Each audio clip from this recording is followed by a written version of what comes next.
request the ushers to distribute the elements so that we can have communion at this point.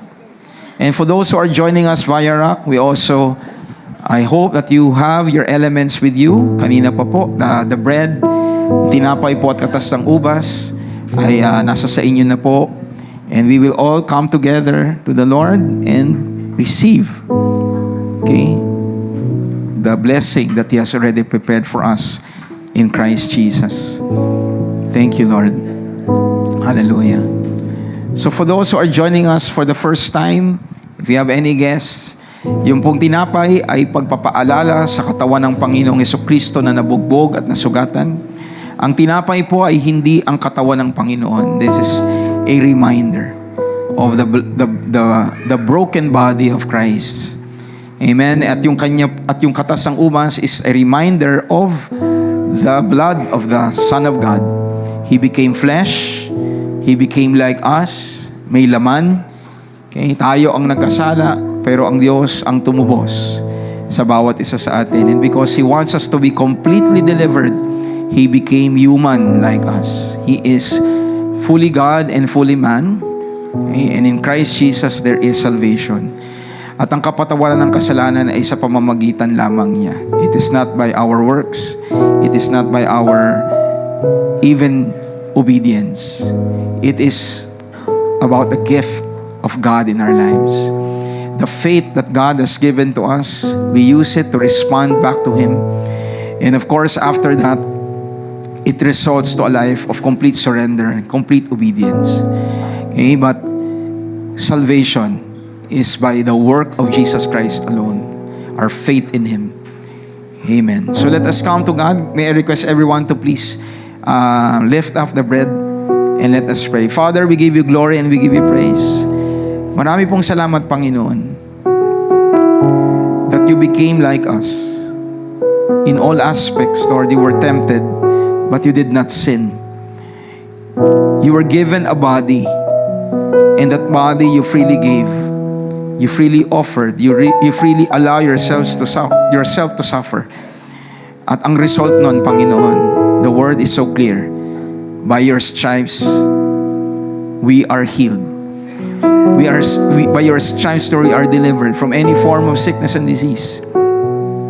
So right now, Lord, as we are partaking of the bread, we put our confidence in your suffering, Lord. Thank you so much for the fulfillment of the prophecy of Isaiah, or your word through the prophet Isaiah, that indeed you borne our diseases. And kung kinuha mo na yun, pinasan mo na yun, nangangahulugan na hindi na po ito sa amin. So right now, Lord, cause your people to believe that. Cause your people to rest in the truth. And you are doing something in our physical body that will manifest in our strength. Salamat sa iyo, Panginoon. In Jesus Christ's name, amen. Let's all partake by faith.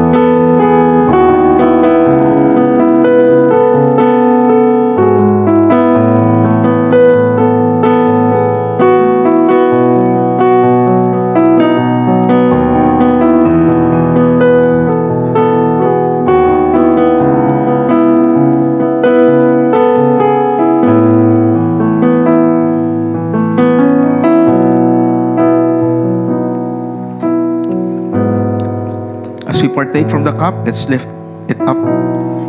Father, we thank you that you accepted the pouring out of the blood of your Son, Jesus. And the result of that, Lord, is forgiveness of our sins, past, present, and future. Our entire life is forgiven. So thank you, Lord, that through the life that you have poured out through your blood, we can stand before you by faith, righteous. Thank you for that gift. Na kung wala yung gift na yun, we won't be able to come to you, Lord, with confidence that you are hearing all our petitions, that you're allowing us, Lord God, to experience your presence. So indeed, thank you that we are blessed with the gift of righteousness through the blood of Jesus Christ.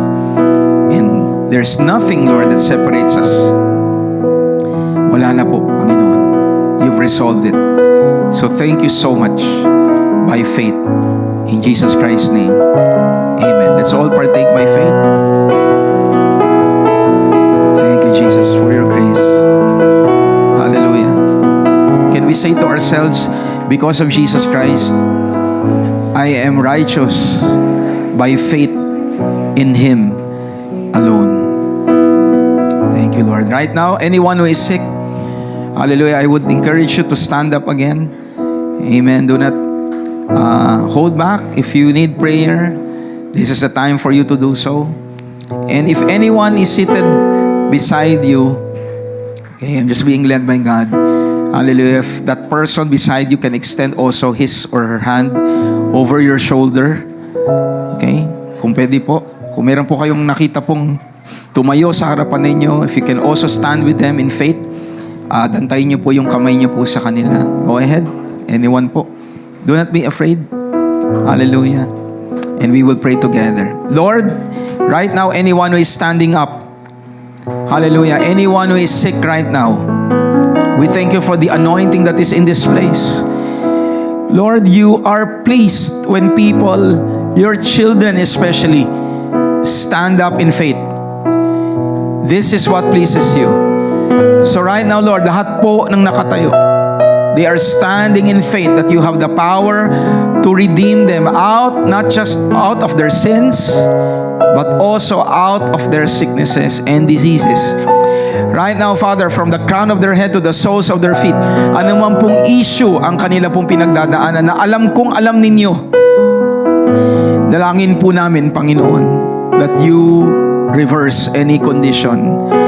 Anything that is causing pain in their lives, let it leave now in Jesus Christ's name. Anything that is bothering them, Lord God, inside and out of their body, we cancel them out, Lord God, in the mighty name of Jesus Christ. And we proclaim that the same power that raised you from the dead is available today. It's being appropriated today as we proclaim that it is solely by the power of the name of Jesus Christ that people's lives can be healed. Right now, Lord, these people, your children, Lord, your loved ones, Lord, heal them, heal us completely. Thank you, Father, in Jesus Christ's name. Thank you, Holy Spirit. Amen and amen. Can we give the Lord a clap offering of praise? Hallelujah. Praise God. So pakisabi nga po sa inyong katabi, you are healed by the stripes of Jesus. Amen. So muli po, good morning po sa bawat isa. We had a powerful time in God's mighty presence kanina sa ating 8 a.m. celebration. Ngayon po ay welcome po sa bawat isa na nandito. So for those who are joining us for the first time, welcome to Rainy Life, where you may find home, find rest, and find life, all because of Jesus Christ. And we continue to exist for one purpose, and that is to inspire people, raise up God's partners in order to advance God's kingdom of grace on earth. Amen. And part of spreading the kingdom of God is, of course, teaching people yung pong salita ng Diyos. So sino po dito ang handa na pong makinig sa salita ng Diyos? Amen. And we will be concluding. Praise God. Hallelujah. Ano bang gagamitin ko ngayon? Praise God. Nandoon yung ano eh. Okay na? Thank you. Thank you, creatives. So we are concluding the lesson po, or the message entitled Exceptionally Covered Through God's Omniscience. So when we say covered, every area of our lives. At bakit tayo may katiyakan na tayo po ay pinag-iingatan, pinuprovidean ng Panginoon, dinedirect, is because He knows things. Diba? And God is wise. God is all-knowing. God is knowledgeable. So it means that He prepares ahead. Okay? And because of that, we can truly rest in His presence. And yung atin pong naging main text sa pag-aaral pong ito ay wala pong iba kundi po nasa Isaiah chapter 46, 9 to 10. Remember the former things of old, for I am God and there is no other. Sabi nga natin sa ating katabi, there is no other God but our God. And the reason why God is different from anyone else, because He is the only one, verse 10, able to declare the end from the beginning, and from ancient times things that are not yet done. Saying, my counsel shall stand, and I will do all my pleasures. Let's all pause for a while and pray. Father, we give you glory and we give you praise this wonderful morning. Thank you, God, for being with your children, with your people. And Lord, we thank you for giving us the opportunity to hear your voice, to be transformed by your word through faith. So as we receive, we will all go out of this place transformed, changed, committed, Lord, to continue until the end. Salamat sa iyo, Panginoon. In Jesus Christ's name, amen. Hallelujah. So, sa lesson pong ito, atin pong kinover, okay, the acronym plan. I mentioned po that God knows things, so He plans. Okay, and in the plan of God, there are things that He does. Meron siyang ginagawa. Una-una, He purposes things. He doesn't just do things for the sake of doing things. There is a purpose behind everything. Amen. And then the Lord leads His people. He leads creation towards the fulfillment of God's purpose. And not only that, He acts. Ang plano ay ginawa para ito'y gawin. Diba? Kung wala ang paggawa, ang plano ay hindi matutupad. And part of God's greatness and grace is He notices things. Ano, isa pong katotohanan patungkol sa Diyos, He doesn't just lay out a plan. He ensures that it will happen. Diba? And a plan, we all know, will only happen if it will be supervised, if it will be in all the details, okay, will be done according to what is already presented and what is already prepared. Diba? Nangyayari ang plano pag titiyakin na lahat ng nangyayari ay naaayon sa plano. And as human beings, we also have plans, we also have, diba, directions in our lives. At alam natin na mangyayari lamang yung plano kung mag-i-stick tayo din sa plano. Kung may mga bagay tayong nakikita na hindi umaayon dun sa unang plano, we revise, especially if we know the plan is what is ideal. Ganon din po ang Diyos. So, bahagi ng kanyang katuparan sa plano niya, titiyakin niya lahat ng bagay nakikita niya. At pag may mga bagay siyang nakikita na hindi umaayon doon sa plano niya, He will act so that what He sees will be aligned to His plan. Nakukuha niyo po ba? So, namahalaga na maintindihan po natin to. So, pakisabi sa iyong katabi, the Lord notices things. Diba? At sa araw na ito, I want to focus on something very important when it comes to what God notices. Kasi klaro naman sa atin na lahat ng bagay nakikita ng Diyos. Maraming mga talatang nagpapayag kahit bilang ng buhok natin, alam niya. Yung mga ibon, hindi babaksak kung hindi alam ng Diyos. Diba? So lahat ng bagay talagang nakikita niya. He notices things. But today, I want you to pin your hope in what God constantly notices, aside from the things na nakikita natin sa paligid. At ano yun? Sabi niya, I have sworn by myself, the word has gone out of my mouth in righteousness, and shall not return, that to me every knee shall bow, every tongue shall take an oath. He shall say, surely in the Lord I have righteousness and strength. To Him men shall come, and all shall be ashamed who are incensed against Him. So in sense, they are doing things that are not aligned with God, and they constantly hold on to things that are not aligned with God. Sabi ng Panginoon, in contrast, the people who are in Him, sabi diyan, all the descendants of Israel shall be justified and they shall experience glory. So mula sa mga talata pong ito, gusto pong dalhin ang bawat isa sa atin sa isang napakahalagang bagay na lagi pong pinag-iingatan ng Diyos at Kanyang lagi pong tinitiyak na mangyayari. At walang iba po yun kundi ang Kanyang salita. He notices every reliance sa Kanyang salita. Everything that He says, He will ensure that it will happen.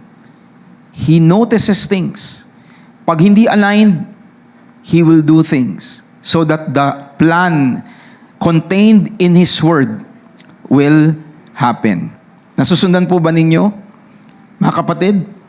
So, as we start off this fourth part, gusto ko pong ipaalala sa bawat isa sa atin sa grasya ng Panginoon. God who knows all things gives utmost notice to what He says. For He is committed to do whatever He proclaims. Kaya mga kapatid, even those that are joining us via Rock, it will always do you good if you submit to the Word of God. Dahil yan ang tinitiyak niyang gagawin. If there is something in your life, in my life, that is outside the will of God, okay, God is not bound, di ba? To do something outside His plan and outside His Word. Pero sa kabutihan ng Diyos, what does He do? If you're a Christian, you are in Christ, He will do things to align us sa Kanyang salita. Amen. Hindi niya babalian ang salita niya para maging convenient sa atin. What He will do is, He notices that our lives are not aligned with His desire, He will act because He has committed His plan sa buhay natin. Diniklara niya ang plano niya sa atin. So what will He do? He will align our lives through His Word, pabalik sa plano niya. Because God is constantly observing the fulfillment of His Word.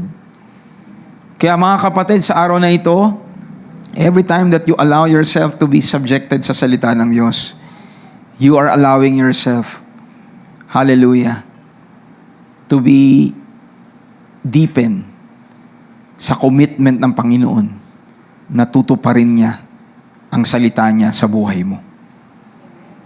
The more you have the Word of God, the more that you can be confident that God is always moving para sa ikabubuti natin. Kabubuti mo. Palakpakan ho natin ang ating Panginoon. Hallelujah. And in the text that we read, sabi po dito, two times, binanggit dyan yung katangian ng Panginoon. Okay, let's read in the English. Mas klaro dito. Sabi dyan, the words that have gone out of my mouth describe to be righteousness. And then in verse 24, binanggit dyan, surely in the Lord I have righteousness. Sabi nga natin, righteousness. Why is it important na maintindihan natin ang Diyos ay matuwid? Okay? Oftentimes, pag narinig natin yung righteousness, ang kadalasang naiisip natin, someone who is not sinning. Someone who is doing what is right. Yun ang ating perception, general idea about righteousness. Pero dito, gusto ko pong idiin sa bawat isa sa atin kung bakit alam natin ang Diyos matuwid. Of course, yung dinescribe kanina ni Pastor Mel. Pero on top of that, is the reason why God is righteous and we are certain that He is righteous. Lahat kasi ng salita niya, tinutupad niya. Lahat ng idideklara niya, gagawin niya. So ang righteousness ni Lord is reflected in His faithfulness. So the righteousness of God, certain tayo, bakit? Faithful siya. Ang isang taong tapat, kasama ang salita niya, matuwid. Can I hear an amen?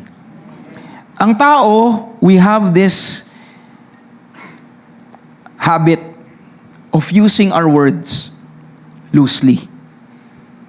We are in the habit of making promises na hindi natin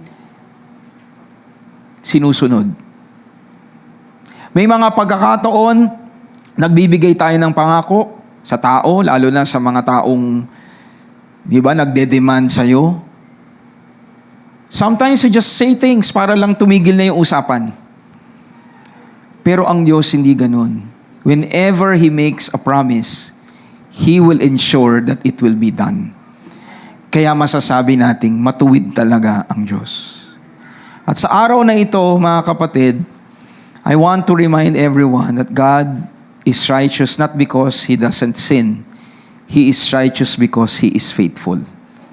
He is righteous because He notices His word. At ngayon, alam niyo po, tuwang-tuwa ang Panginoon whenever the word is being sent forth. Because He is committed every time that the word goes to you and you are opening your heart really faithfully sa salita ng Diyos, He will ensure that it will benefit you. It will ensure that it will happen to us. Can I hear a big amen? Kaya pakisabi nga sa iyong katabi, lahat ng salita ng Diyos, titiyakin niya, gagawin niya sa buhay mo. Palakpakan ho natin ang ating Panginoon. Amen.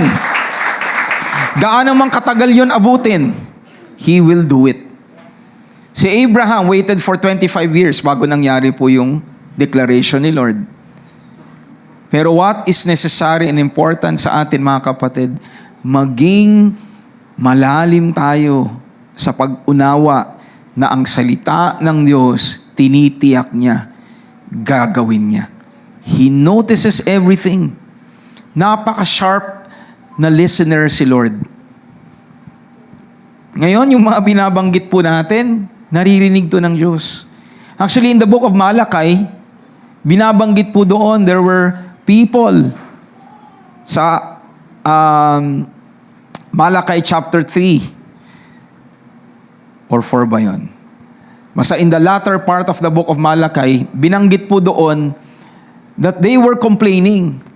Ano ang kaibahan ng mga taong naglilingkod sa Diyos? Kung nakikita naman namin yung iba na hindi kumikilala sa Kanya, ay parang sila pa yung nagtathrive. Parang sila pa ang namamayagpag. Parang sila pa ang seemingly pinagpapala. Mababasa po ninyo doon, sabi doon, the Lord heard the words of the righteous. Kaya ang sabi ng Panginoon, I will write a book of remembrance regarding everything that you have been declaring towards me. Kung ang Diyos naririnig ang bawat salita natin, higit na makatitiyak tayo ang salita niya, pinagmamasdan niya para ito ay matupad at maganap sa buhay natin. Can I hear an amen?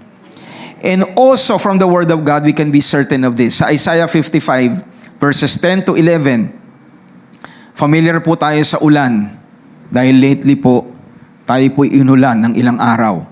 Sabi dyan, for as the rain comes down and the snow from heaven and do not return there in heaven, but water the earth and make it bring forth and bud, that it may give seed to the sower and bread to the eater.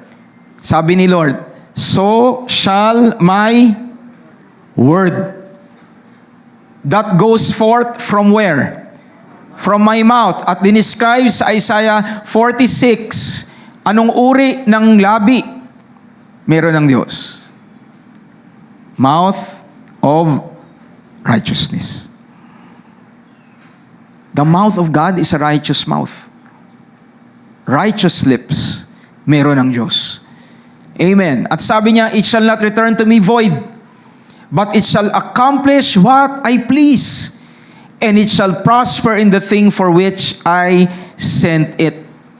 Sa Tagalog po, ang ganda sa talatang 11, ganyan din ang aking mga salita. Hindi ito mawawala ng kabuluhan. Isa sa katuparan nito ang aking inanais at isasagawa ang aking layunin kung bakit ko ito ipinadala.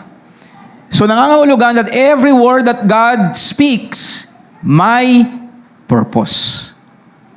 Meron siyang gustong ma-accomplish, kaya niya ipinapadala ang kanyang mga salita. At tinalintulad niya ang kanyang salita saan? Sa talatang 10, sa ulan at sa niebe. Ulan, niebe is storm. Bumababa ang tubig mula sa langit, papunta sa lupa, at sabi diyan, para mapalago ang mga halaman at para makapagbigay ng binhi at pagkain sa nagtatanim na tao. And what is that? Ano po yun? Life that is good. Life that is progressive. Ang salita ng Diyos, kagaya po ng ulan. Merong purpose. At ang purpose ni Lord, based on what He said, will always result to something that is good. Can I hear an amen? Pakisabi nga muli sa inyong katabi, ang salita ng Diyos ay pinag-iingatan niya. Kahit ano pa yan, He will ensure that this word will be accomplished. Can I hear an amen? And we understand that God is a God of purpose. And because God is a God of purpose, He will send His word in order to accomplish His plan. Alam niyo po, walang plano, walang layunin ang natupad ng walang salita. Kahit ako po, si Ayan po ay architect, pag siya po ay gumuhit ng plano, hindi yung mangyayari kung wala pong kasunod na instruction. Kahit napakaganda pa ng plano, kung hindi gagamitin ng salita saan? Pagkuha ng permit, hindi gagamitin ng salita para bumili ng materyales. Di ba? Mag-instruct sa mga tao kung anong dapat gawin, hukayin ng ganito kalalim. Di ba? Nakakasunod po ba tayo? Walang plano ang matutupad kung walang salita. So kung may salita, ano ibig sabihin nun patungkol sa Diyos? May plano. Sabi mo sa katabi mo, God's Word reminds us that He has a plan. Palakpakan nga natin ang ating Panginoon. Di ba napakasarap isipin na ang Diyos natin may plano. Minsan sa mag-aasawa, ito po yung nagiging problema eh. Di ba? Minsan sa pag-uusap, anong plano mo? Wala lang. Di ba? Kung ganyan na lang tayo ng ganyan, walang plano, what will happen? Walang direction. Pero ang Diyos, may plano. At napakasarap isipin na ang Diyos ay may plano para sa atin. Amen. Si Lord may plan. Sa dami-dami ng tao, isa ka sa sinama niya, sa plano niya. And we are certain na may plano siya. Bakit? Pinapadala niya salita niya sa iyo. Amen. At ang salita niya, ulitin natin, pinag-iingatan niya. He notices every word that is being proclaimed in our lives. Kaya pakisabi nga sa iyong katabi, mapalad ka na sa araw na ito, may salita ng Diyos na idinideklara sa buhay mo. Amen. Kaya huwag tayong papayag, di ba, na mayroong aagaw sa oras natin para mapakinggan ang salita ng Diyos. Do not allow yourself to be mawala sa oportunidad na makapakinig ng salita niya. And I would like to emphasize later on, in a while, what does it truly mean to listen to the Word of God?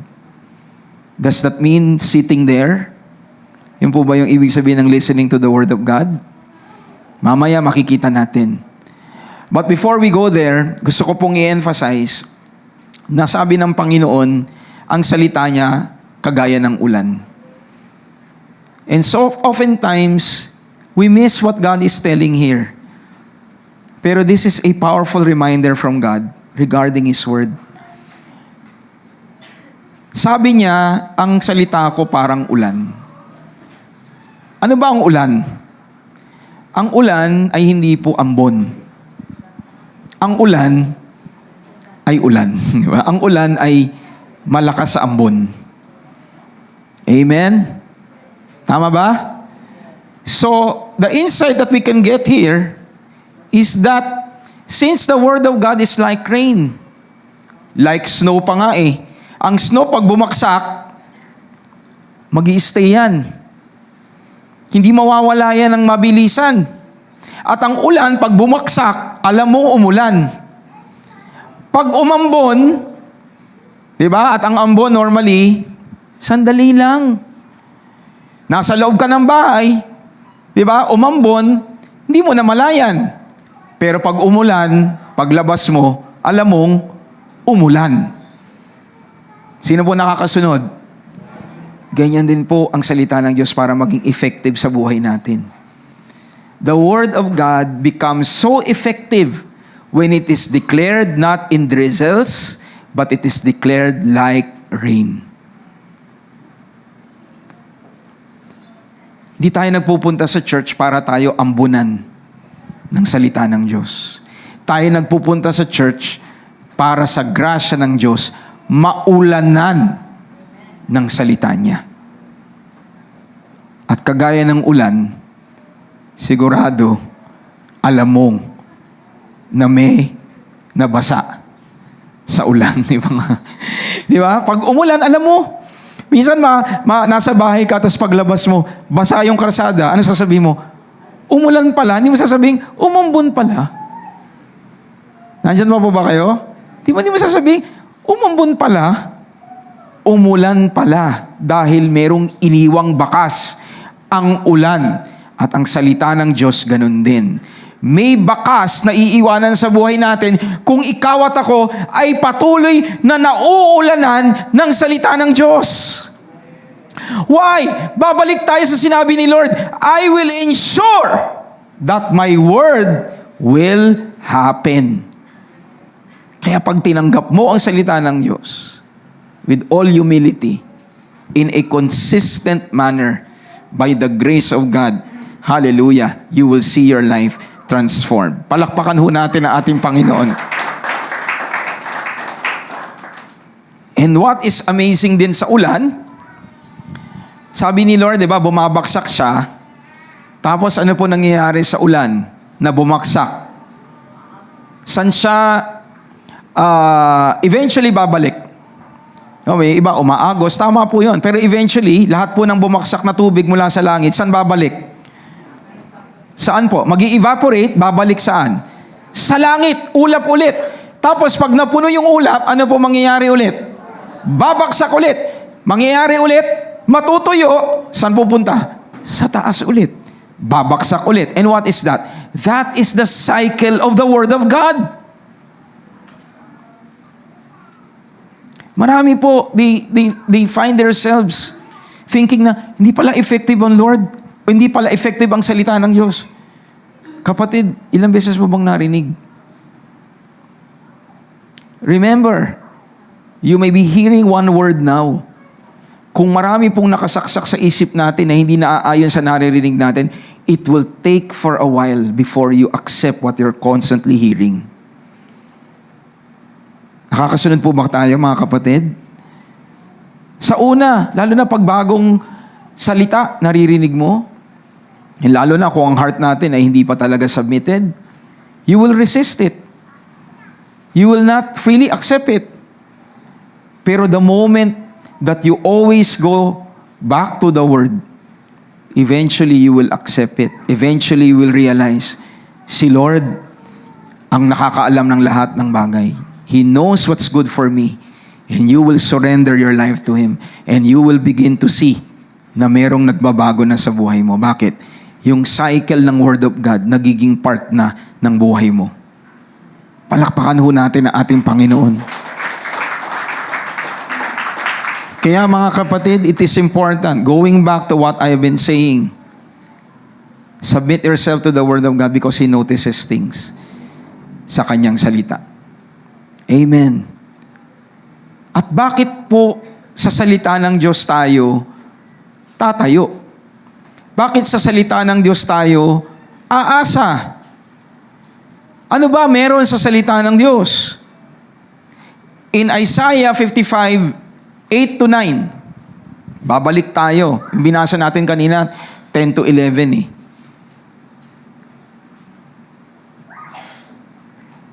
Sabi ni Lord, yung salita niya parang ulan. Mas mainam na malaman kung anong klase po meron ang salita ng Diyos. Sabi niya, my thoughts are not your thoughts, nor are your ways my ways, says the Lord. For as the heavens are higher than the earth, so are my ways than your ways, and my thoughts than your thoughts. Sa Tagalog po, sinabi ng Panginoon, ang pag-iisip ko ay hindi katulad ng pag-iisip ninyo, at pamamaraan ko ay hindi katulad ng pamamaraan ninyo. Kung gaano kalayo ang langit sa lupa, ganoon din kalayo ang aking pamamaraan at pag-iisip kesa sa inyo. Ang lawak po ng isip ng Diyos. He sees things that we do not see. He knows things na hindi natin alam. At ito po'y mahalagang tanggapin. Dahil ito po ang bumababa. Alam niyo po, ang salita ng Diyos, based on what He's saying here, contains the heart and the mind of God. Every word that God says contains the heart and mind of God. Alam niyo po, ang naririnig niyo ngayon, hindi po ito message. Ang naririnig niyo ngayon, yung heart at isip ng Diyos. You see, the thoughts, the hearts, intentions, are conveyed by words. Do you agree with me? Nako-convey ko kung anong laman ng isip ko sa pamamagitan ng salita, whether be written or spoken. Ang damdamin ko, maipapahayag ko sa inyo sa pamamagitan ng salita ko, whether be spoken or written. The same thing with God. At dito po nilagay natin, kung ang Diyos pinapahalaga ng salita niya, mas lalong dapat tayong magpahalaga sa salita niya. Can I hear an amen? Ulitin ko po, kung ang Diyos pinapahalaga ng salita niya, gagawin niya kung anong sinasabi niya, mas lalong dapat tayong magpahalaga doon. Bakit po? Ang Diyos mananatiling Diyos kahit wala tayo. Amen. Kaninang umaga, sinabi ko po sa 8 a.m. celebration, marami po tayong kakilala, meron kayong mga kakilala na nawala na po sa mundo. Diba? They've already departed. Ano po nangyari sa mundo? Huminto po ba? Huminto po ba? Di ba hindi po? Nagpatuloy pa rin po ang mundo. Bakit? Nandyan kasi ang Diyos eh. Mawawala tayo, magbabago tayo, pero ang Diyos hindi magbabago. Mananatili siya. Kaya kung ang Panginoon pinapahalaga ng salita niya, mas lalong dapat nating pahalaga ng salita niya. Dahil siya mananatiling Diyos, kahit hindi siya magsalita. Pero tayo, hindi tayo mabubuhay kung wala ang salita ng Diyos. Palakpakan ho natin ang ating Panginoon. So why do we give value to the Word? Because it contains the heart of God. The Bible contains the heart and the mind of God. Can I hear an amen?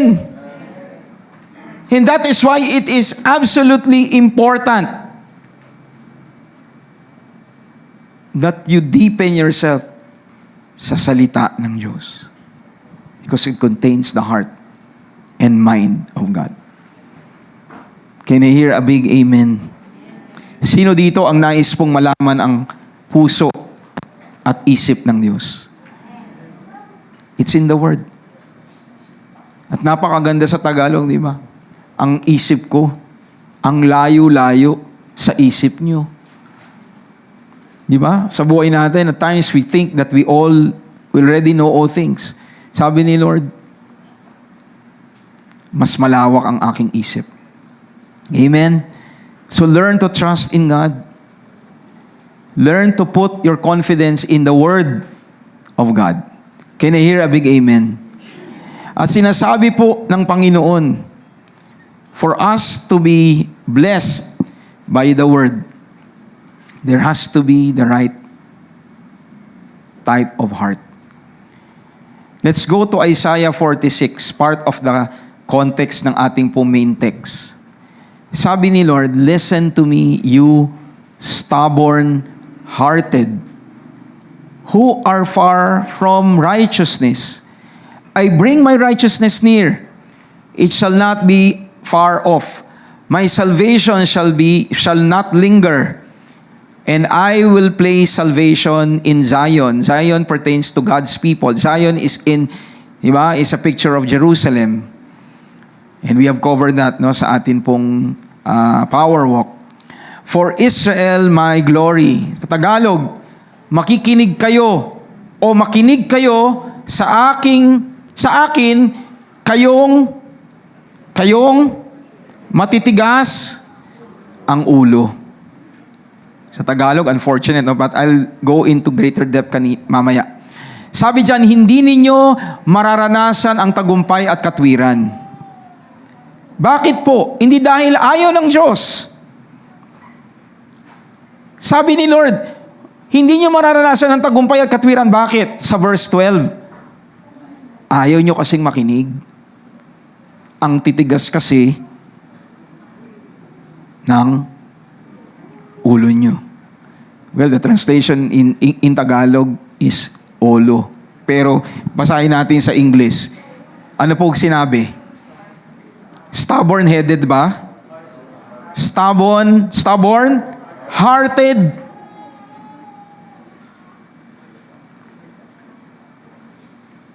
Sa Tagalog, pinili nilang gamitin yung matigas na ulo kaysa sa matigas na puso.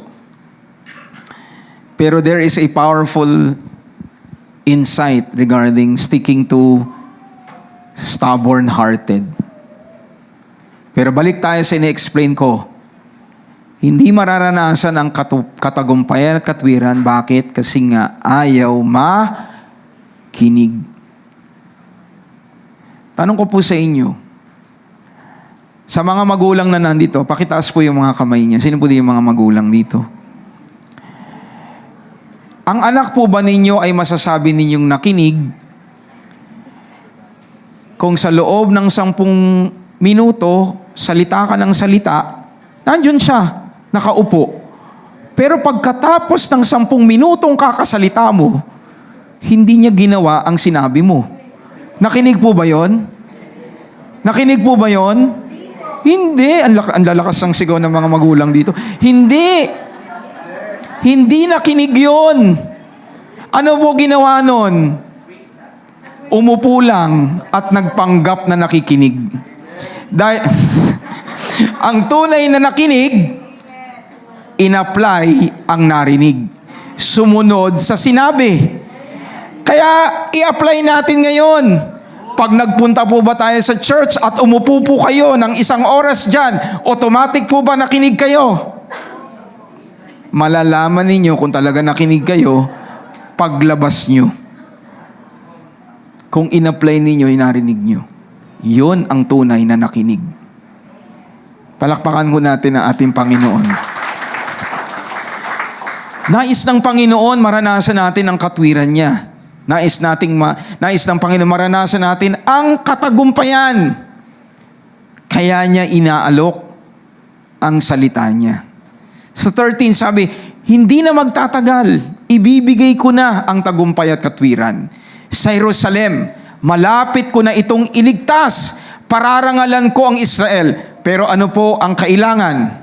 Para maranasan ng Israel ang tagumpay, ang katwiran. Ano kailangan gawin ng Israel? Makinig. Makinig. Pakisabi nga sa iyong katabi, ilang beses mo siyang alugin? Sabi mo sa kanya, makinig ka nga. Diba? That is what God desires for everyone. And that includes me. I'm a preacher, I'm a pastor, pero kasama ko sa dapat nakikinig. Hallelujah. Muli po, pakisabi sa iyong katabi, listen to God's Word. Bakit ito mahalaga? Because ang Word ni Lord, committed siya doon. Diba? Ang salita ng Diyos doon siya committed. Lahat ng binabanggit niya, yun ang gagawin niya. Kaya doon natin ilagay ang ating mga buhay. Doon natin. Diba? Ang tawag po doon sa ulan, doon natin ibabad ang ating buhay sa salita ng Diyos. Amen. Sabi mo nga sa katabi mo, hindi lang ambon. Kailangan malubog ka. Di ba? Talagang kailangan na tayo malubog, di ba? Lunurin. Ano ba? So, lunurin sa salita ng Diyos. Di ba? Hanggang sa iyo na yung iniinom mo. Nasa baga mo na. Di ba? Ang salita ng Diyos. So, based on what God is saying here, the reminder of God to everyone, resist stubbornness. For it will never lead to something good. Ang matigas, sa Tagalog nga po, ulo will never lead to something good. Can I hear a big amen? And some of us might be wondering, Pastor, kaya ko ba na maging hindi stubborn? Ang solusyon doon, amen. Especially if you're a Christian. Christ is in you. You've been redeemed. Yung mga bagay na hinahawakan mo ngayon, na alam mong hindi kalooban ng Diyos, tinubos ka na doon. Kaya lang, stubborn. Pilit mo pa rin hinahawakan at ini-embrace yung mga bagay na alam mo namang tinubos ka na ng Diyos dyan. Christ died for you. He gave His life for us. So the only thing that we really need to do is to really trust God. Listen to His Word. Trust in Him. And do not be, again, stubborn. Can I hear a big amen? Let's try to define this word. Kanina po, di ba? Sa New King James, stubborn-hearted. Oftentimes, pag naririnig natin stubborn, kaya nga po tinanasi sa Tagalog, ulo. Pero amazing, no? Sa English, ang ginamit po, stubborn-hearted. The word stubborn-hearted is abir. Abir. Di ba? Abir. Kaya pag stubborn ka, talaga masama yan dahil bir yan Di ba? Abir. Well, it is a neutral word depending on what is being, or the context. Kasi yung abir is also a positive word which means mighty. It means what? Valiant. Okay? But it also means stout-hearted. Ano po yung stout? May nakakaalam po ba ano ibig sabihin ng stout? Ano po? Mataba. Mataba. Di ba? Huwag niyo po akong tignan. Di ba? Huwag aali-aligid ang mata niyo. Oh, may hinahanap si Pastor Maki. Praise God. Mataba. Stout-hearted. At yung word na to na stout-hearted, obstinate. Obstinate means meron ng pagtuturo, meron ng pagtatama, meron ng tamang dapat tahakin, pero ang isang obstinate na tao, pilit pa rin hahawakan kung ano yung gusto niya. Ang tawag doon, stout-hearted. May kakilala po ba kayong ganon? Meron, Pastor. Pagising ko sa umaga, nakikita ko sa salamin. Di ba? And pag sinabing stout, ulit, di ba, is fat. Alam niyo po, we learn things in the spirit by looking at the natural. Alam niyo po, sa di ba, seeking or walking in health, what I have realized and what I have learned, what causes people really to be fat, more than fat, is actually sugar. I heard it.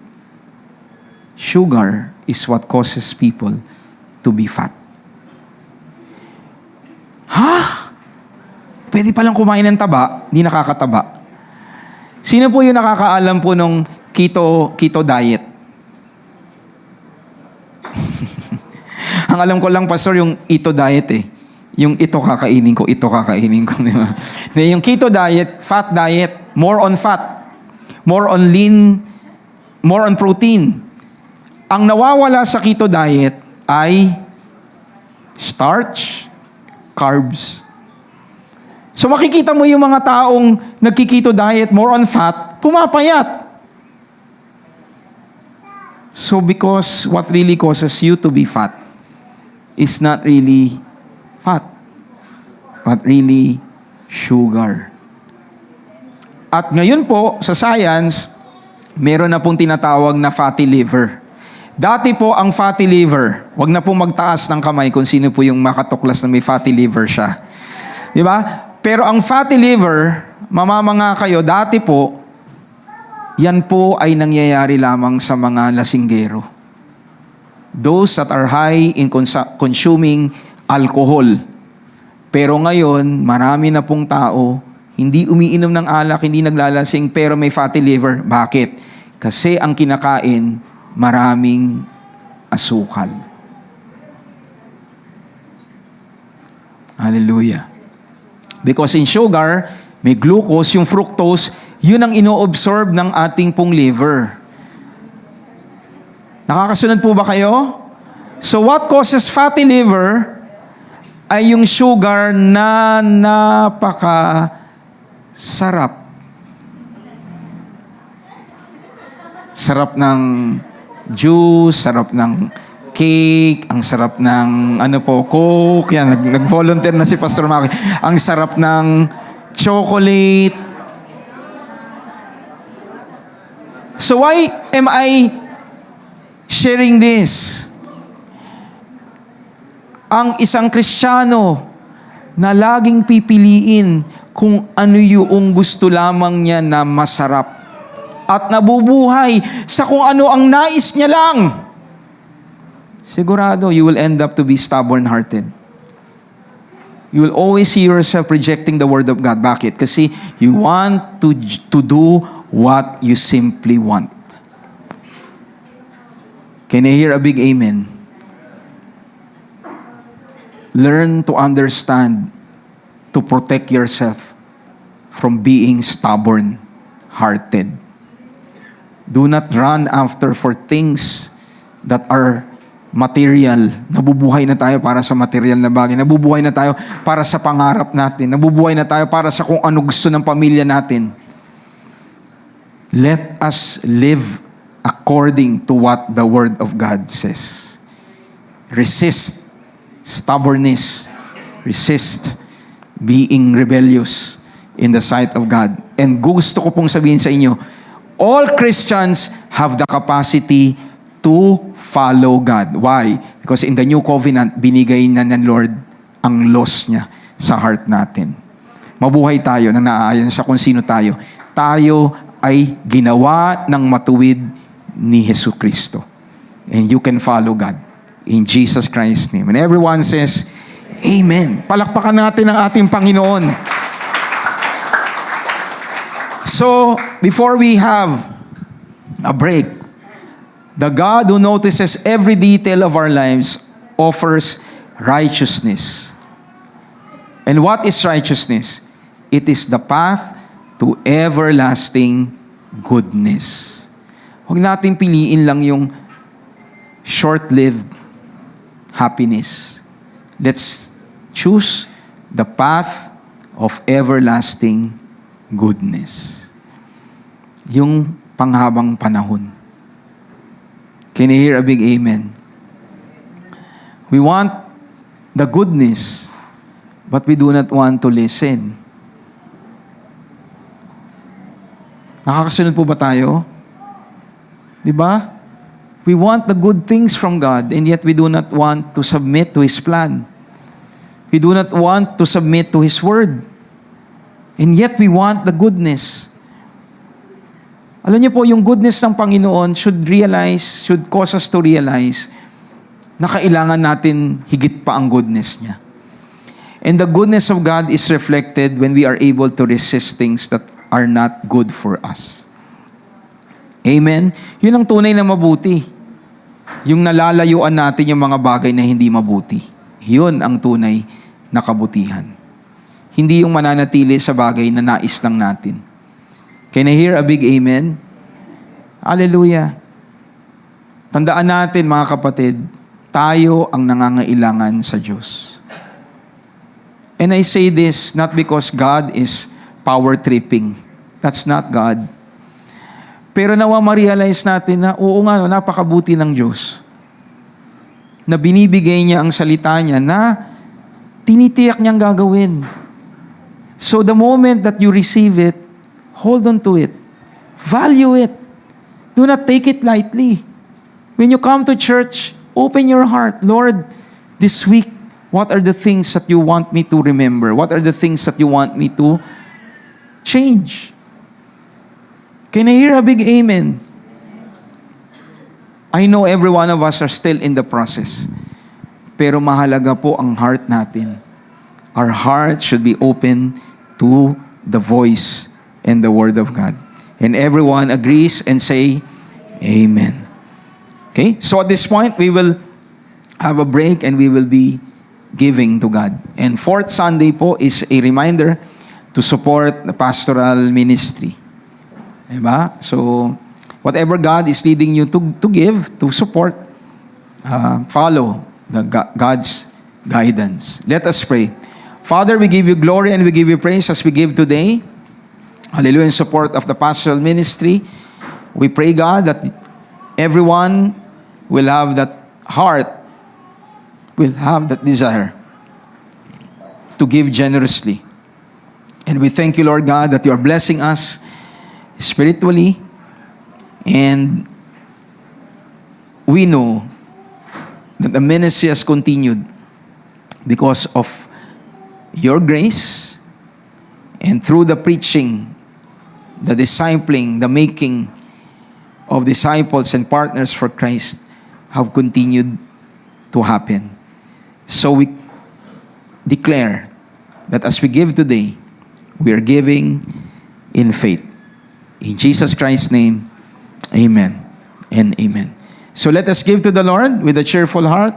Hallelujah. And for those who are joining us via Rock, you can also give online through GCash or even po, thank you po ate, through bank accounts po, online. Okay, so habang tayo nagbibigay, announcement po, 2 o'clock po we have Vibe. Mamaya po sa mga ignited po na nandito, stay.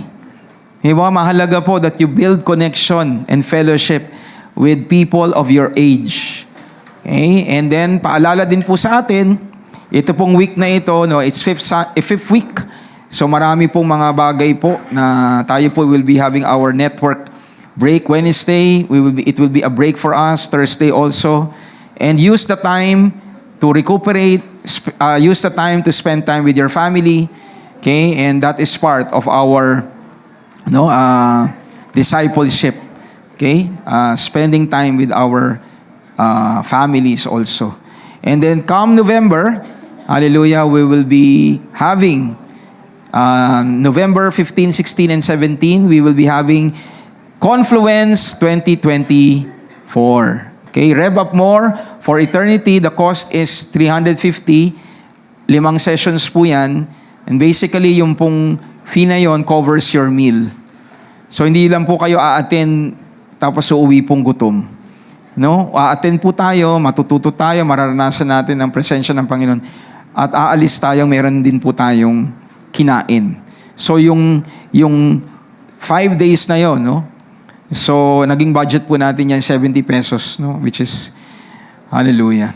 And then we have, no, other things, no, to manage. So, talaga pong napaka-baba na po niyan. So, but what's more important is we will be covering po sa Rev Up More for Eternity, the 5 solas or solae, grace alone, faith alone, Scripture alone, Christ alone, and glory to God alone. So we're going back now to the basics, and for you to better understand really those 5 pillars of our faith. Okay, so please join us. Hallelujah. And hopefully we'll be able to release details po. Pero yung registration form po ay available na po online. Okay?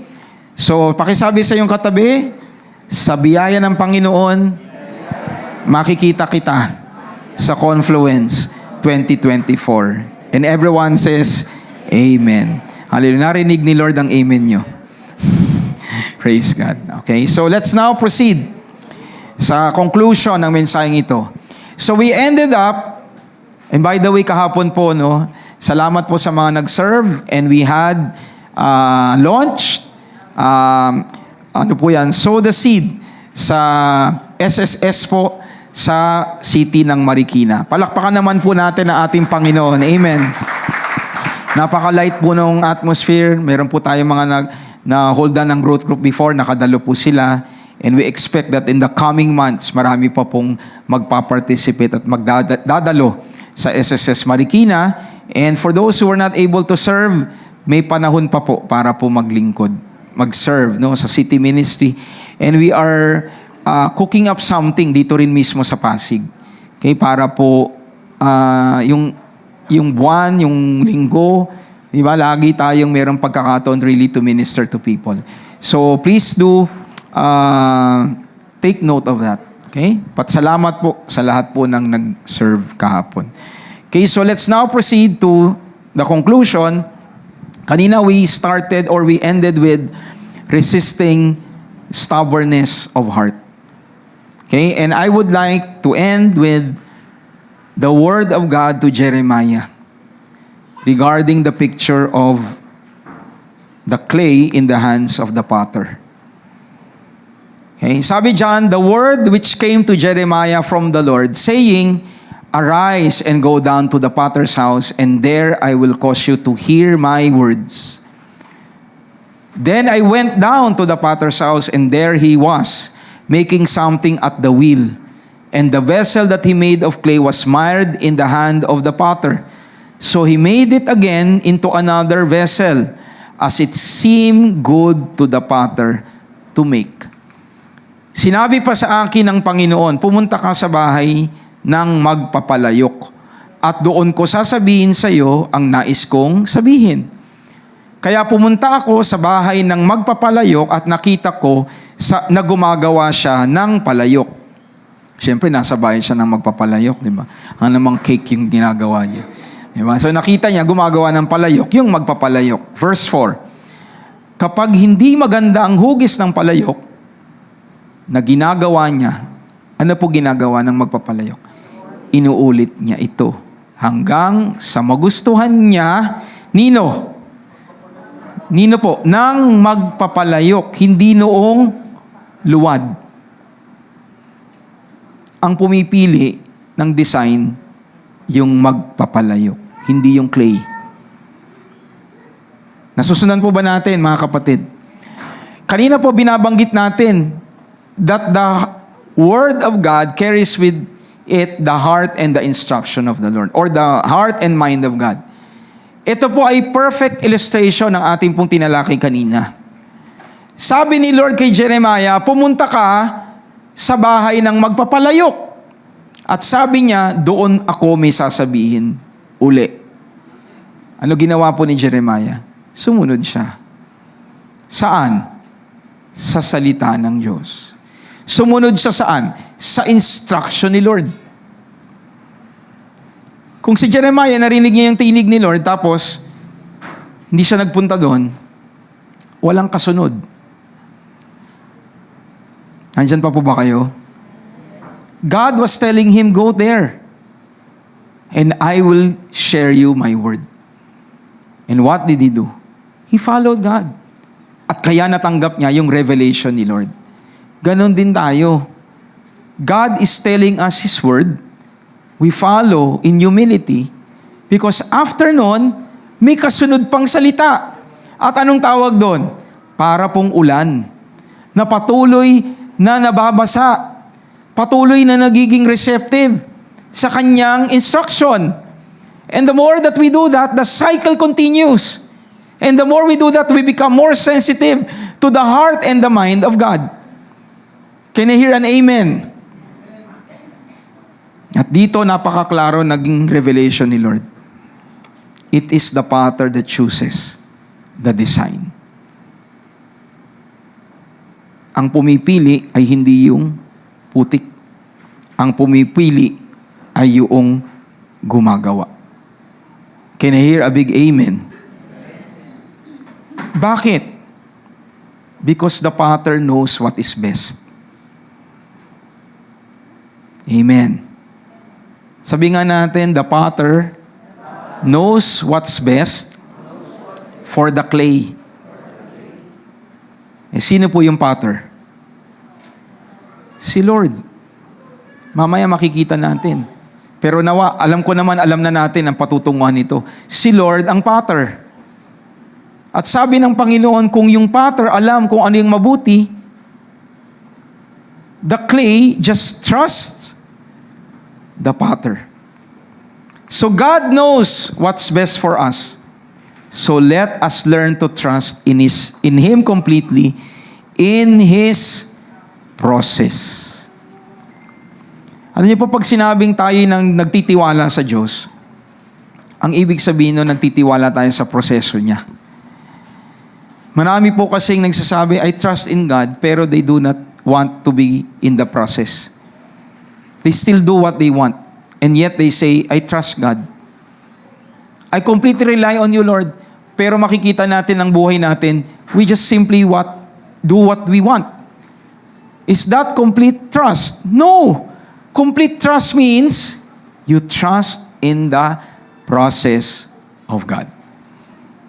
Sabi mo nga sa katabi mo, to completely trust God is to rely in the process of God. Sa Tagalog, sabi mo sa Kanya, ang lubos na pagtitiwala sa Diyos ay pagtitiwala sa proseso ng Diyos sa buhay mo. And everyone says, Amen. Can we give the Lord a clap offering of praise? Hallelujah! There is a process. Nung pong nawalan po kami ng kuryente, na akala ko po buong village nawalan. Na yung pala kami lang. Okay. Nung pinuntahan po ng Meralco, yung bahay po noong pong 25. Sabi ko, hindi ko makakalimutan tong birthday nito kasi wala kaming kuryente. Punta po yung Meralco, tinignan nila, yun nga, dahil po nangyari po na sunog po, yung pong sa labas naman po. Sa katagalan na po, yun na po naging explanation, it's either pumasok po tubig, so nag-spark, nasunog po. But thank God na ang pag-iingat ng Panginoon. He notices things. No, hindi namin nakita yun na gano'n na yun dahil nakatakip yun eh. Hindi naman, meron po ba sa inyo nag-i-inspect lagi ng breaker? Wala naman. Pero si Lord, alam yun. Naalala ko po yung testimony ni Nanay Cora. Yung pag-iingat ng Panginoon. So going back to what I was sharing. Nung pumunta po nung gabi, 10:30 na po yun. Sabi niya, Sir, baka gusto ninyong itap na namin ang diretso yan. Di ba? Kasi ang ginawa po nung umaga, nakita na nga po, pinutol na para mapalitan na po yung breaker, mapalitan na po yung dapat mapalitan. So wala na po talagang power. So dumating yung second batch ng Meralco, sabi nila, Sir, pwede natin gawing temporary yan. I-directa na natin. Total, meron naman kayong breaker sa loob ng bahay. So okay lang. Sabi ko, hintayin na lang natin kasi bukas pupunta rin naman para ayusin yan eh. So what I was saying is just let's go to the process. Huwag na tayong, di ba, itatap nyo. Tapos hahanapin ko kayo para ikat nyo ulit. Di ba? Para lang kami makatulog na may kuryente ng gabi. So sabi ko, mag-iintay na lang kami bukas. At sa biyaya ng Panginoon, yung mga nagpunta po sa bahay, init na init po sila sa pag-ibig nila sa akin. Praise God. Hallelujah. Di na nga lang nila na inabot na nabalik po yung kuryente sa tamang proseso.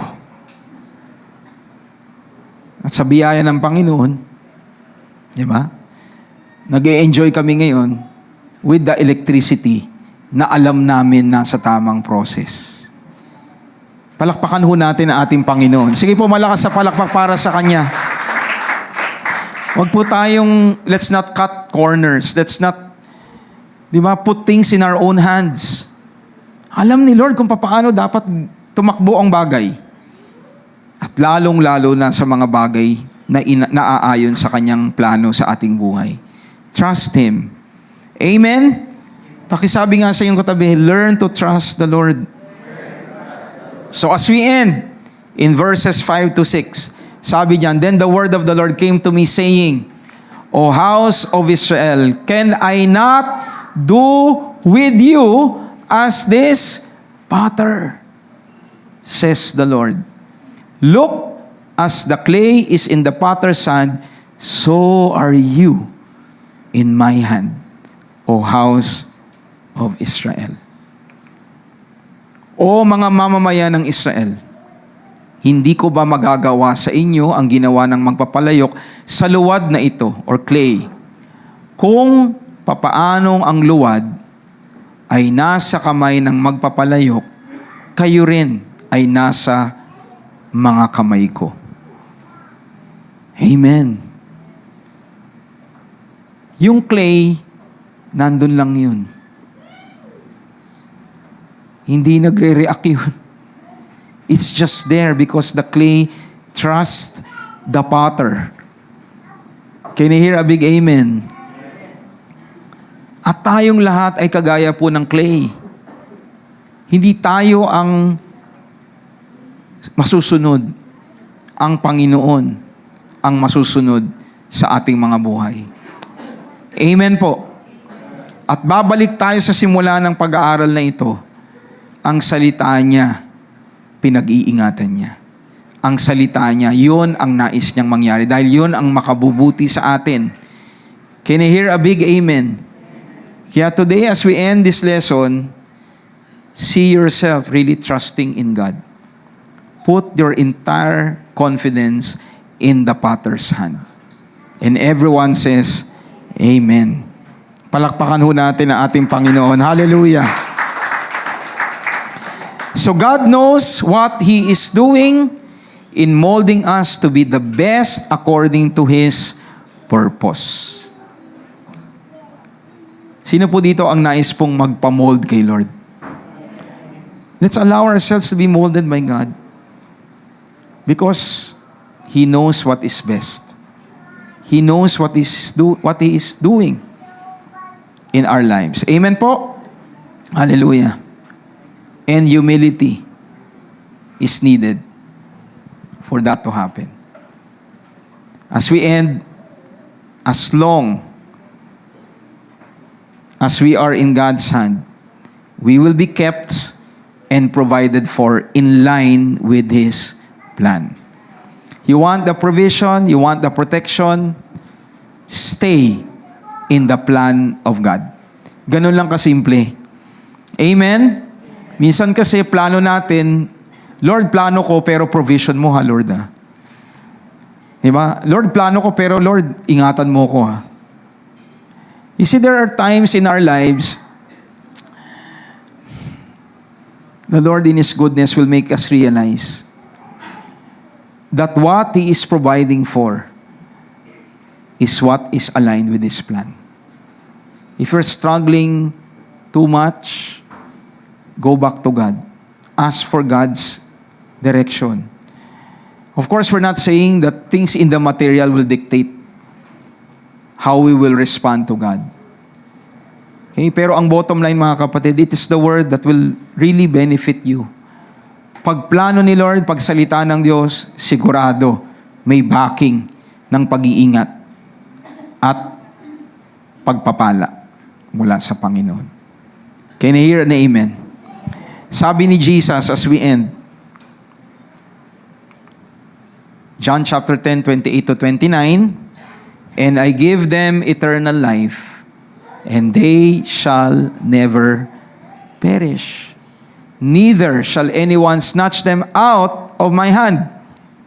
My Father, who has given them to me, is greater than all, and no one else is able to snatch them out of my Father's hand." Hallelujah. Binibigyan ko sila ng buhay na walang hanggan. At kailanman ay hindi sila mapapahamak. Walang makakaagaw sa kanila sa aking kamay. Ibinigay sila sa akin ng Ama na higit na makapangyarihan sa lahat. Walang makakaagaw sa kanila. Sino yon? Yung may buhay na walang hanggan na nagtiwala sa Panginoong Jesucristo mula sa kamay ng aking Ama. So mga kapatid, nasan ang pag-iingat ng Diyos? Nasan po? Nasa kamay niya. As long as you are inside the hand of God, you can be certain of God's protection and God's provisions. Amen po. Pakisabi nga sa iyong katabi, hawakan mo nga yung kamay niya. Sabi mo sa kanya, hanggang nasa kamay ka ng Diyos, pag-iingatan ka niya. Amen? Can we give the Lord a clap offering of praise? Ito po mga salitang ito, ginagamit ito ng those that stand dun sa once saved, forever saved. I'm here to present slightly regarding po dyan. So, ang sinasabi po nung iba, pag naagaw, hindi sila na-save. Kasi sabi ni Jesus, walang makakaagaw sa sino mo nasa kamay niya. So, they say, that those who believe in that statement, once saved, forever saved, is anyone who turns his or her back from God, na wala sa kamay ng Diyos. In the first place, wala sila sa kamay ng Diyos. Sa kabilang banda, mayroon naman po nagsasabi na lumayo sila sa kamay ng Diyos. Sila mismo yung tumalon. Sila mismo yung lumabas sa kamay ng Diyos. So that's the other side of the fence. So let's go to what is common to two. And ano yung common? Whether be you agree, once saved, forever saved, or you believe that a person can still lose his or her salvation. One thing is common to both. Yung nasa kamay ng Diyos, pinag-iingatan niya. Basta nasa kamay ng Diyos, nasa pag-iingat niya. Malinaw po ba yan, mga kapatid? So, wag niyo na po akong i-message to, Pastor, ano bang stand mo dyan? Di ba? Doon tayo sa what unites. Of course, I have my stand. Pero I emphasize what is common to both. Ang common, lahat ng nasa kamay ng Diyos, nando doon ang pag-iingat niya. At ngayong umaga, piliin natin na manatili sa kamay ng Diyos. And God is committing Himself. He will not cause anything to harm you. And everyone says, Amen. Can we give the Lord a clap offering of praise? I want to end with this. Hallelujah. Draw your own conclusion. But I would like to end with this. Kanina po, while we were worshiping God sa 8 a.m. celebration, napakaganda po ng word ni God. Lahat tayo, even when we started this month, we already know that God knows all things. Alam natin po to. Pero why is it, despite na alam natin na alam ng Diyos ang lahat ng bagay, Why is it that there are times in our lives, or even there are still people who cannot truly surrender to God? Who cannot really trust God and heed yung calling ni God sa buhay nila. Kanina po, ang naging word ni God ay hindi po yung alam natin na alam ng Diyos ang lahat. Kung hindi dahil alam natin, may mga ibang taong alam ang buhay mo. Alam mo ang buhay mo. And your knowledge that people know you, your background. People know your past. People know what is going on in your life right now is what is hindering you to truly trust God. You're short-changing yourself and you're saying to yourself, hindi ako karapat-dapat lumapit sa Diyos. Bakit? Hindi niya ako pwedeng gamitin. Hindi niya ako pwedeng piliin. Bakit? Kasi alam ng tao kung ano ang buhay ko. Alam ng asawa ko, alam ng mga kaibigan ko, alam ng mga ka-churchmate ko kung ano ang buhay ko. And that is what hinders you. It's not what God knows. It is what you know others know. And sadly, there are things that you know that others don't know that hinder you in really surrendering your life to God. There is guilt. There is condemnation. Sino po nakakasunod ng sinasabi ko po ngayon? This is coming from the heart of God. Kanina I was talking to someone and he was crying. Sabi niya, Pastor, totoo yun. Kasi alam natin, alam ng Diyos buhay natin eh.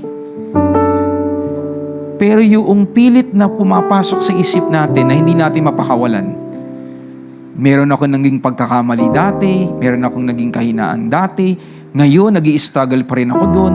Kaya alam ko na hindi ako karapat-dapat dahil alam ng iba ang buhay ko.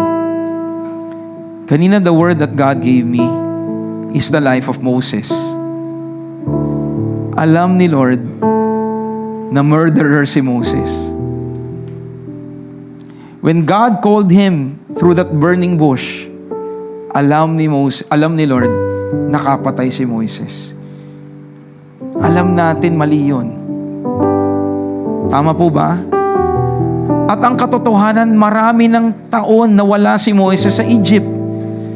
Pwedeng pumili ang Diyos ng iba. Pwede niyang piliin yung mga Israelite, isa sa mga Israelite na nandoon pa sa Egypt para mag-alsa. Pero sino ang tinawag niya?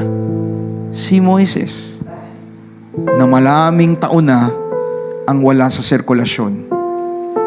Pero ano ginawa ni Lord sa kanya? Ibinalik siya. At ginawa ng Diyos yun, pinili pa rin niya si Moises sa kabila na alam niya ang buhay ni Moises.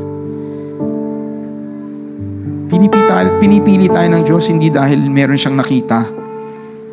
Pinipili niya tayo dahil meron siyang gustong gawin sa pamamagitan ng buhay natin.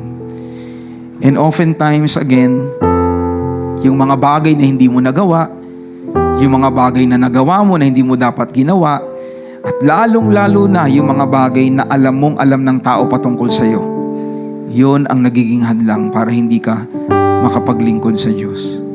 Sa araw na to, higitan natin ang ating pananampalataya sa Panginoon. Hindi siya nasusurpresa sa buhay mo. Alam niya ang lahat ng kalikuan mo. Ang hinihingi niya sa atin ngayon, magpakumbaba at tuloy na magsuko ng buhay natin sa Panginoon. He is choosing you despite knowing who you are. Despite of your mistakes, tinatawag ka niya. At sa araw na ito, let's just tell God, Lord, I give myself, I give my life to the potter's hand. I'm all yours, Lord. and I surrender everything to you. And everyone says, Amen. Can we give the Lord a clap offering of praise? Let's all rise up and let us sing this song to God.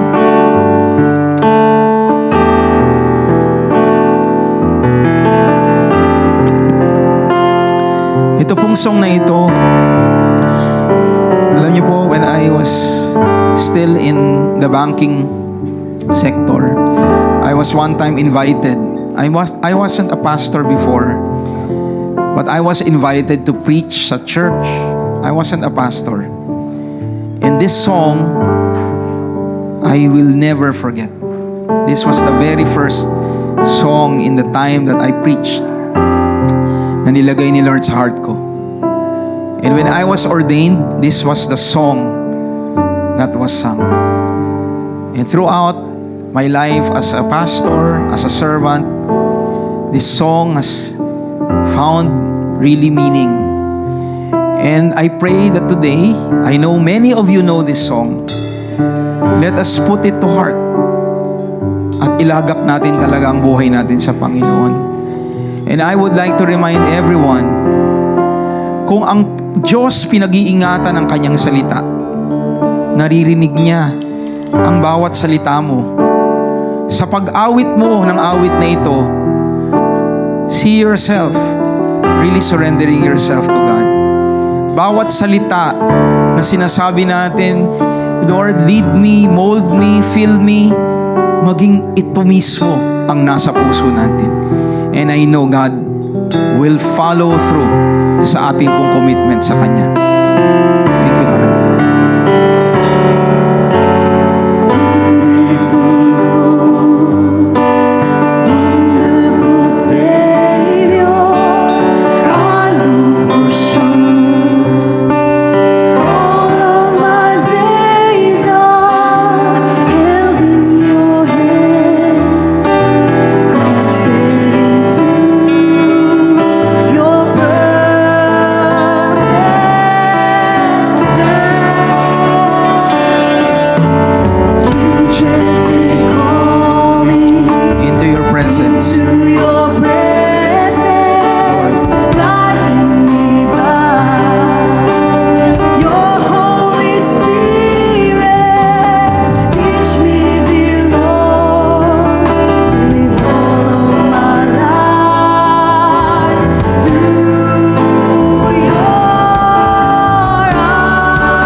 By faith, Lord, we trust in you.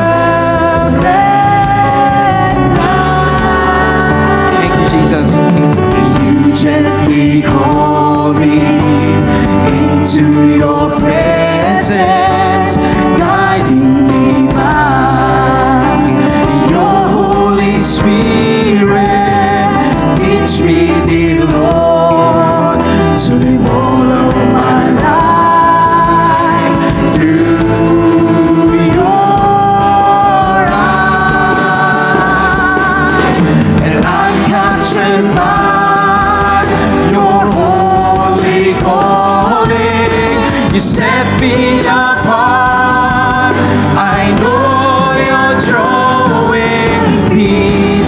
yourself. Lead me, Lord, I pray. Lead me, Lord, I pray.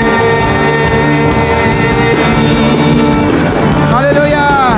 Take me, mold me, use me, fill me.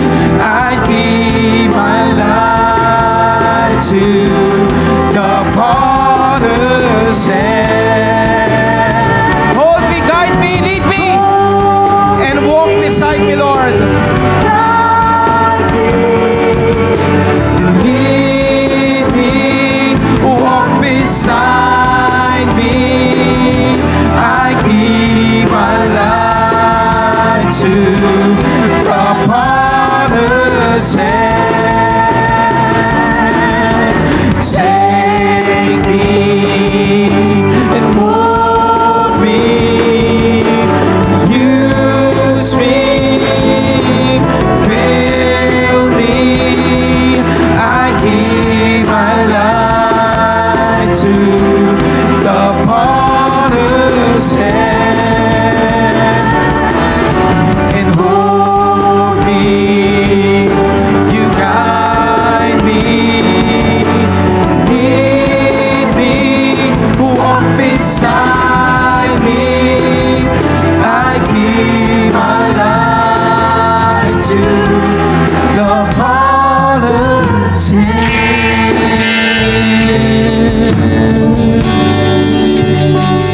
Lord, this is our heart. And we express it, Lord God, through our words. At sa mga oras na ito, dalangin po namin na ang tunay na marinig ninyo ay mga salitang nagmumula sa puso namin. Yung mga salita na talagang nandyan sa aming po mga kalooban. We are not just singing the song because we are told to sing.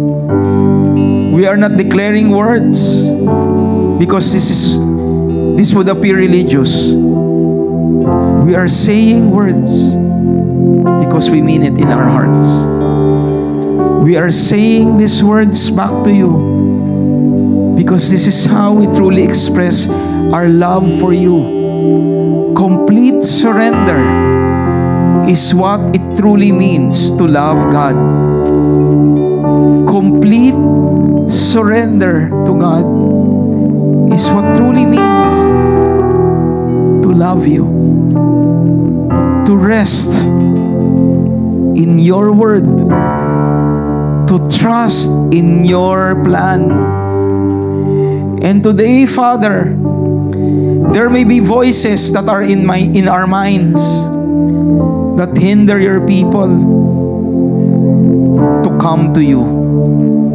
May mga bagay na nalalaman ng inyong mga anak na iniisip nilang yon ang dahilan kaya hindi sila makalalapit sa iyo o hindi sila pwede ninyong gamitin.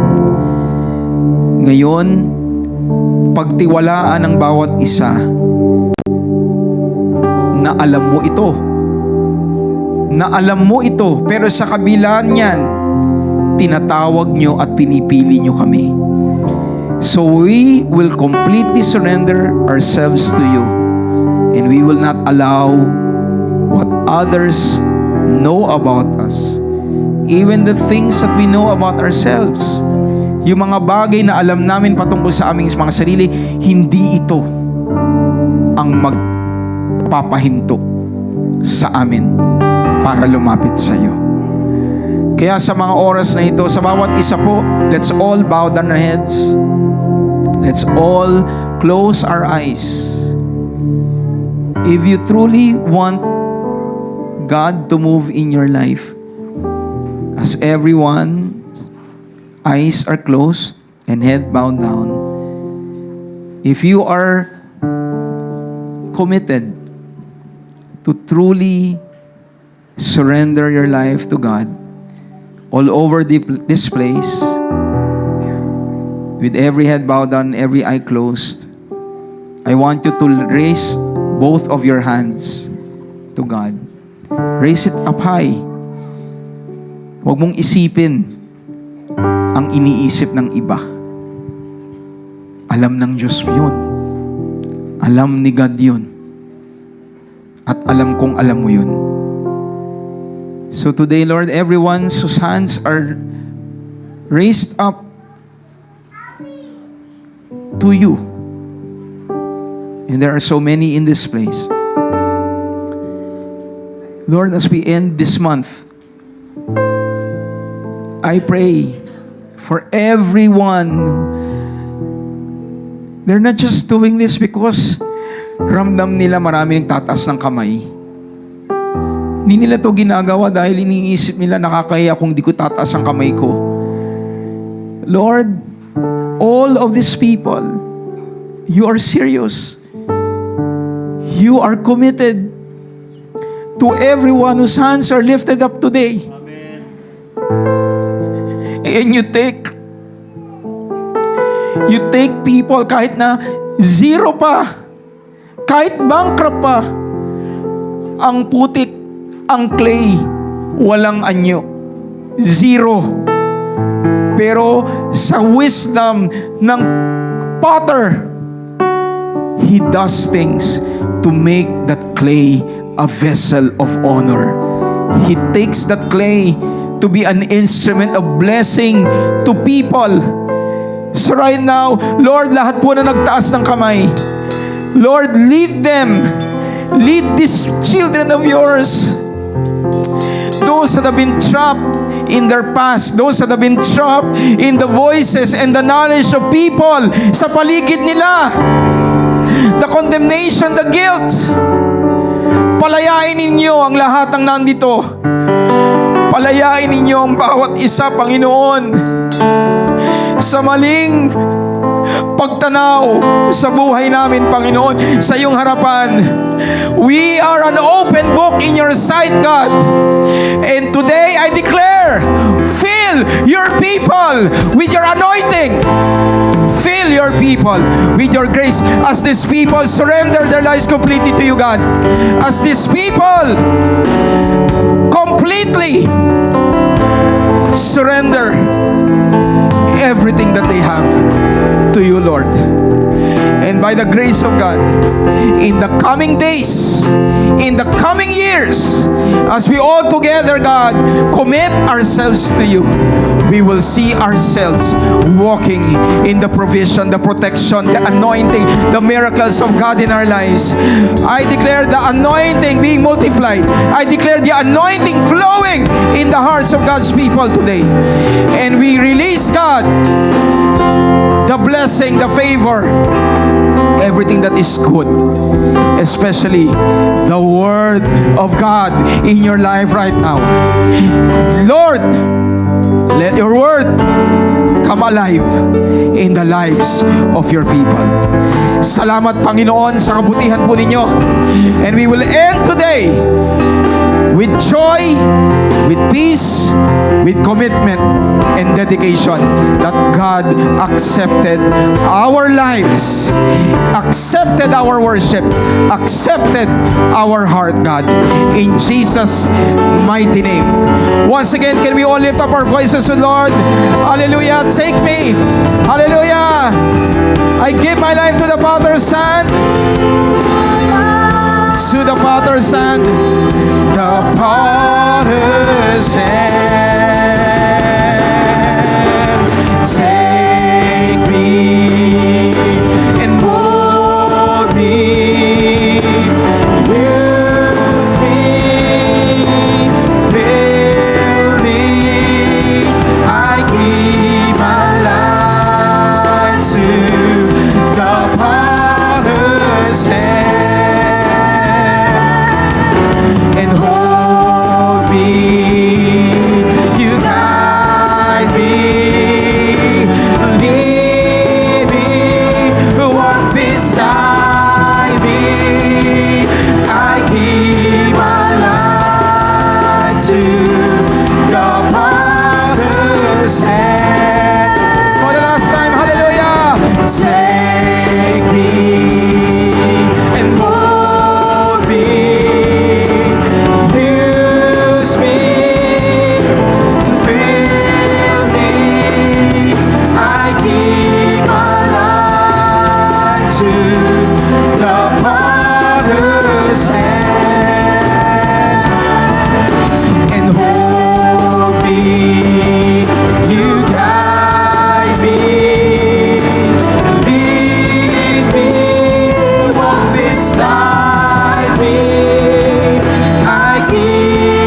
Jesus Christ, our Lord.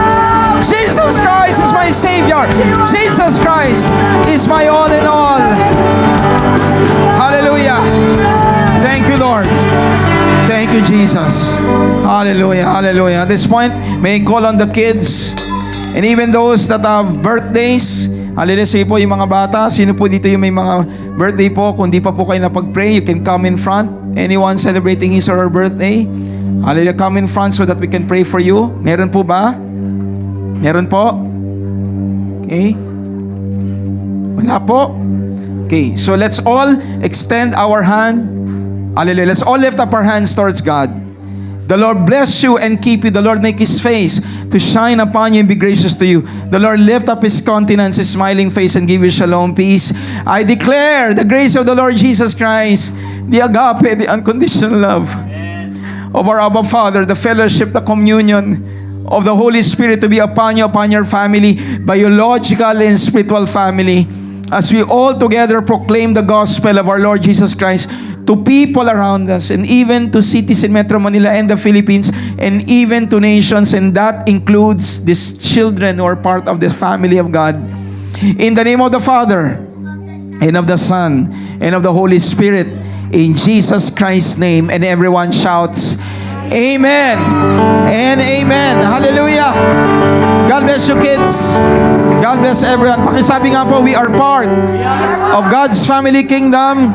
We are highly favored, greatly blessed, deeply loved, all because of our King in us, the Lord Jesus Christ. And everyone shouts, Amen. Amen. Hallelujah. And Amen. Hallelujah. Salamat po sa bawat isa. And for those that have joined us via Rock, remember, reign in life through Jesus Christ. God bless po.